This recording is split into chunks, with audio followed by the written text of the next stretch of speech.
ಚರ್ಚೆ ಶಿವಲಿಂಗೇಗೌಡರು ಬಜೆಟ್ ಬಗ್ಗೆ ಮಾತಾಡ್ತಿಲ್ಲ ಅಂತ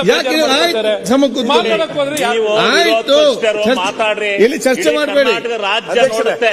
ಈಗೇನು ಚರ್ಚೆ ಮಾಡಬೇಡಿ. ಸುಮ್ಮನೆ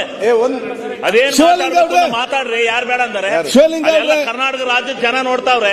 ಶಿವಲಿಂಗೌಡ ಅಶ್ವಥ್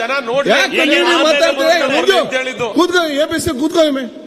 ಈಗ ಪ್ರತಿಪಕ್ಷ ಒಂದ್ ನಿಮಿಷ ಅಶೋಕ್ ಮತ್ತೆ ಯಾರು ಮಾತಾಡ ಗೋಪಾಲ್ ಕೃಷ್ಣ ಅವರೇ ದಯವಿಟ್ಟು ಫೈನಾನ್ಸ್ ಸೆಕ್ರೆಟರಿ ಬಂದಿದ್ದಾರೆ. ಈಗ principal secretary to finance ministry. ಯಾಕೆ ಕೂತ್ಕೊಂಡು ಮಾತಾಡ್ತೀರಿ? ಈಗ ಮಾತಾಡಿ. ಸನ್ಮಾನ್ಯ ಚಲಸ್ವಾಮಿ ಅವರೇ, ಅಧ್ಯಕ್ಷರೇ, ನಮ್ಮ ಚಲಸ್ವಾಮಿ ಅವರೇ ಮಾಡುವಂತ ಕೆಲಸ ಅಶ್ವತ್ಥನಾರಾಯಣ ಮಾಡ್ತಾವ್ರೆ. ಅಶೋಕರ ನೀವು ಯಾಕೆ ನೇತೃತ್ವ ನಾನು ಅನ್ಕೊಂಡೆ. ಚಲಸ್ವಾಮಿ ಯಾಕೆ ಮಾತಾಡ್ತೀರಿ? ಯಾಕೆ ಸ್ವಲ್ಪ ಮಂತ್ರಿಗಳಿಗೆ ಸುಮ್ಮೀರ್ ಅಂತ ಹೇಳ್ರಿ. ಆಯ್ತು, ಮಾತಾಡಕ್